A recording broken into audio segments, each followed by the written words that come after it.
Welcome to today's explainer.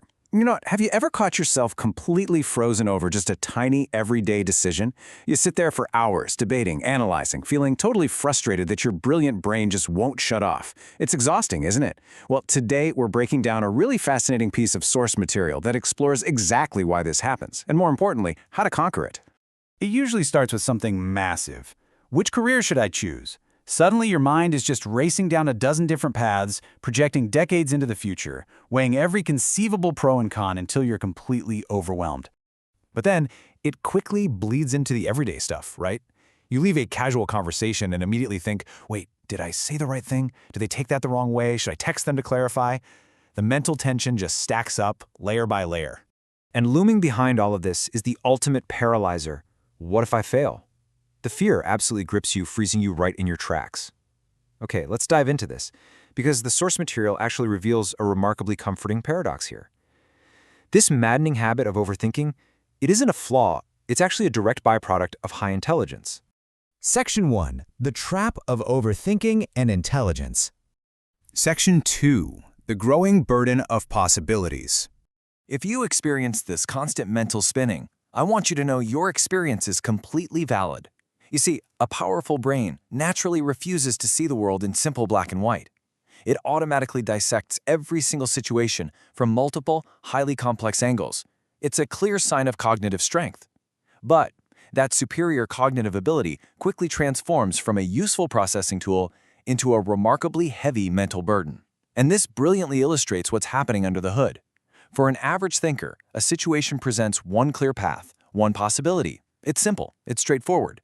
But for the highly intelligent thinker, the mind instantly generates 10 different possibilities, branching out like a massive, complicated web. So how exactly does this cognitive web trap us? Well, the source lays out a pretty clear, logical progression. Step 1, your intelligent mind just naturally sees more possibilities. Step 2, because you see more possibilities, you obviously have to generate more questions to evaluate them. And step 3, the sheer volume of those complex questions overloads your processing power, dropping you straight into an endless overthinking cycle. You literally outsmart yourself into total paralysis. Section 3. The Frightening Imagination of Every Outcome. Your intelligent brain basically functions like a supercomputer stuck in a loop, constantly running these intense, draining simulations. What if this happens? What if I'm wrong and make a total fool of myself? What if there's a better option out there that I just haven't considered yet? Now, the text notes that this habit evolved for a good reason. It can absolutely save us from making terrible mistakes, but when left unchecked, this defensive mechanism becomes a paralyzing force that stops us from making any decisions at all. Section 4. An Endless Quest for Perfection. Now, what's really interesting about this slide is that this is where the highly intelligent brain truly becomes its own worst enemy. The relentless pursuit of perfectionism drives an obsession with finding the absolute right answer, completely ignoring the messy reality of the world we actually live in. Notice the absolute impossibility of the number here, 100%. Highly intelligent overthinkers will often refuse to make a move until they feel 100% certain of the outcome. They want a complete guarantee. But the source material makes a vital point here. In real life, absolute certainty is a total myth. By waiting for a 100% guarantee, you aren't protecting yourself. You're simply allowing great, potentially life-changing opportunities to quietly slip away while you just sit there in thought. Section 5. The Solution. Moving from thoughts to action. The source is absolutely clear on this point. Your goal is not to lobotomize yourself. The goal is not to permanently end your deep thinking. That's your superpower. The actual goal is simply to regain control over it. To break the cycle, the text provides a specific, incredibly powerful tool. The next time you find your mind spiraling, just stop, take a breath, and ask yourself this exact question. Am I solving the problem or just thinking about it? It's like a mental circuit breaker. It immediately forces you to recognize the critical difference between productive planning and useless rumination.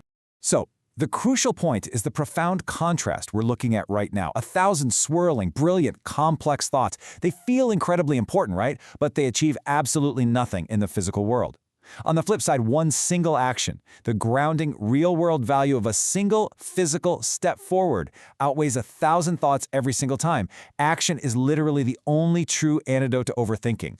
This leads us to a pretty profound philosophical takeaway from our source material. True wisdom isn't just the ability to think deeply. Anyone with a high IQ can spin in circles. True wisdom is the ability to think deeply and then make timely decisions. If your deep thinking prevents you from acting when it actually matters, it ceases to be wisdom. Which brings us to our final conclusion and arguably the most empowering lesson from this entire explainer. The best decision is not the perfect decision, but the taken decision. You have to break free from the paralysis of perfection and step into the real world. Embrace imperfect action. So, let me leave you with this. What is that one decision you've been overanalyzing for weeks, and what single, imperfect action can you take on it right now?